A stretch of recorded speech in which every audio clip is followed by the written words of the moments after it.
Hey, what's up everybody? Wes here with a review of my 10-inch Ryobi sliding miter saw. I've had this thing for about 4 years now and it's been a true workhorse. This model is the TSS103 and it served me well in all the different projects that I've done. You can see here that even unbolted, the sliding action works great. To make any changes, you just want to unloosen this knob, pull the trigger, and you can change the angles of any of your cuts and then just turn it back to secure that. But as you can see here, you can start at 0 degrees and go all the way up to 45-degree angles. The only thing I wish they did a little different on this is the arrow where you point on the degree that you want to sit on. So it can be a little tricky to get right on the degree, but overall, no complaints. It's a great saw still. It's definitely not a deal breaker. But the nice thing about this saw is it's got a beveling component, and what that means is once you loosen this knob, you can turn it all the way to 45 degrees and make your angle cuts that way. Here's a more clear example of what I mean. It just tilts the saw anywheres up to 45 degrees, and then you just lock it in to make your angle cuts.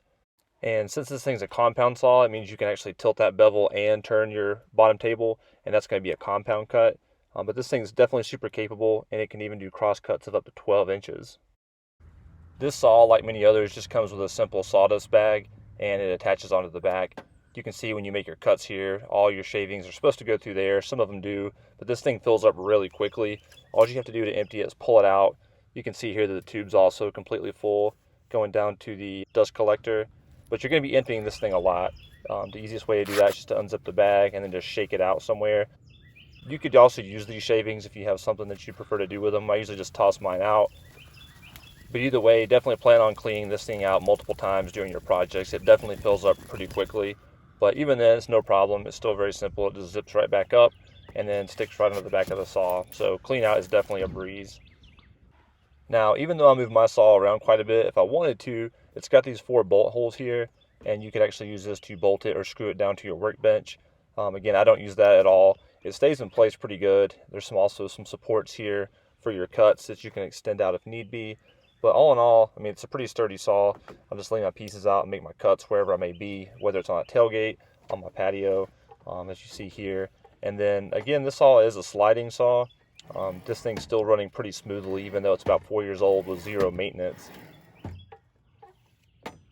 Now, this Ryobi comes with a standard laser installed for making your cuts. Honestly, I never use it. I'm always outside doing my work, and you can't really see it out in the sunlight. If you were inside, you'd have no problem, but I really just use the blade and line it up the old-fashioned way, but it's still a nice feature to have.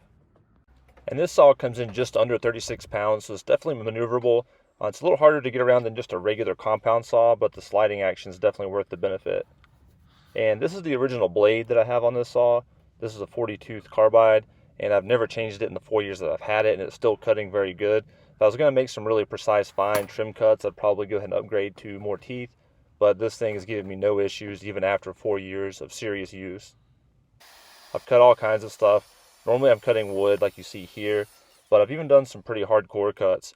My dogs enjoy eating these shin bones like you see here, and once they get the insides chewed out, honestly what I've been doing lately is just cutting these in half, and it'll cut right through the bone even, so check this out.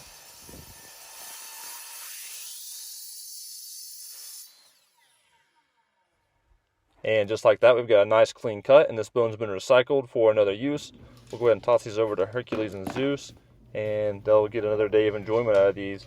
But either way, guys, I hope you enjoyed this video. If you have any questions about the saw, feel free to ask me. Just post them in the comments below, and I'll get back to you as soon as possible. All right, thanks, guys.